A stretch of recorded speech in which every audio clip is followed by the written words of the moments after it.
আমি ভাই বক্তৃতা দিতেও জানি না, আমাকে ডায়লগ লিখে দেয়, আমি ডায়লগ বলি। তাই এই সরকার কি করেছে না করেছে এসব এতগুলো সব লিডার আছে, সবাই আপনাকে বলে দিয়েছে, আমি আর রিপিট করব না। আমি খালি একটাই প্রশ্ন করব, সব জায়গায় করি, আর তাদের বলি এটা শুনবেন, এটা করবেন। সেটা কি? ভোট দেবার আগে 5 मिनट भाबবেন। चिल्लाने से क्या होगा? मैं जो बोला आपको सुनाई दिया? नहीं दिया ना? मैं जो बोला सुनाई दिया? नहीं दिया। तो चिल्ला मत, सुन मैं क्या बोल रहा हूं कि वोट देने से पहले 5 मिनट सोचना। क्या सोचोगे? কি ভাববেন আপনারা? कि ভাববেন कि বিজেপি একটা পার্টি, বিজেপি পার্টিতে একটা প্রসেস আছে। বিজেপি পার্টিতে যে কেউ ক্যান্ডিডেট হতে পারে না। তার পিছন দেখে, সামনে দেখে, তার ক্যারেক্টার দেখে, তার পড়াশোনা দেখে, তারপর সিলেক্ট করে তাকে ক্যান্ডিডেট। তাই আমরা কাকে সিলেক্ট করেছি? সুকান্ত মজুমদারকে, বিজেপি পার্টি। তাই বিজেপি পার্টি সিলেক্ট তো করেছে। এবার প্রশ্ন করতে হবে যে বিজেপি পার্টি কি দুর্নীতিগ্রস্ত পার্টি? কি না? এরা কি কয়লা চুরি করে? এরা কি গরু চুরি করে?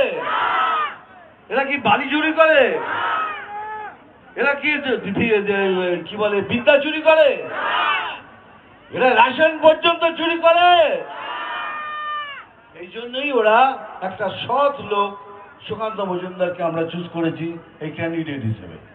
এইবার অপোজিশন, আমি অপোজিশন পার্টির নামও নিই না, কে দাঁড়াচ্ছে তারও নামও নিই না।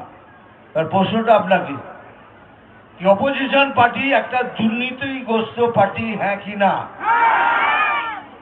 এরা বালি চুরি করে, এরা গরু চুরি করে, এরা রেশন চুরি করে, এরা বিদ্যা চুরি করে। এই তারা সিলেক্ট করেছে এই লোকটাকে, এই ভদ্রলোককে। তাহলে সে লোকটা সে দুর্নীতিগ্রস্ত হবে না কেন? তর্ক, তাই তো? তাহলে এবার আপনাদের ভাবতে হবে যে আমরা কাকে ভোট করব, দুর্নীতিগ্রস্ত একটা পার্টিকে আর যারা দুর্নীতি করে না তাকে। তারপরে দুটো পার্টির মধ্যে রয়ে গেল। আমি কাউকে আঙুল তুলে কাউকে আমি কোনো খারাপ কথা বলতে চাই না, কে দুর্নীতিগ্রস্ত তা বলতে চাই না, আপনাদের বলতে চাই, আপনারা বিচার করুন। ঠিক আছে, মনে থাকবে তো? তারপরে কেননা ভবিষ্যৎটা আপনাদের, আপনাদের হাতে রয়েছে ভবিষ্যৎ।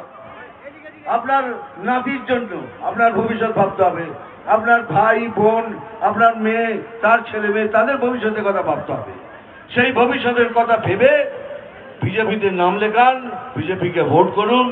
আমরা আপনাকে, আপনাদের একটা ভালো বাংলা প্রদান করব, এটাই হলো মোদি গ্যারান্টি। আমি এখন আগের মতো ডায়লগ বলতে পারবো না, কারণ আমাকে আমার উপর কেস করে দিয়েছিল। ওই সাপের ডায়লগটা বলেছিলাম, বলে নাকি হিংসা ছড়াচ্ছে, কেস করে দেওয়ার পরে। তখন তো একটা ফিল্মের ডায়লগ এরকম হয়, তাহলে তো চীনা কাণ্ড হয়ে যেত সব ফিল্মে মেয়ে।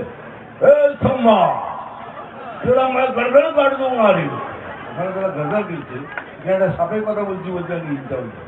যাই হোক, তবু আমি ডায়লগ বলবো, একটু ঘুরিয়ে বলবো। আমি বেলে বড়াও নই, জল ঢোড়াও নই,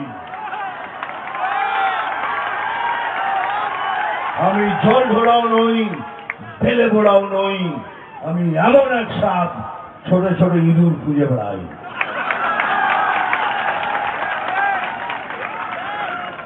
মারবো এখানে, মনে হয় তো? এবার যা ওই ডায়লগটাকে কিভাবে বলছি, তারা চিমটি কাটবো এখানে,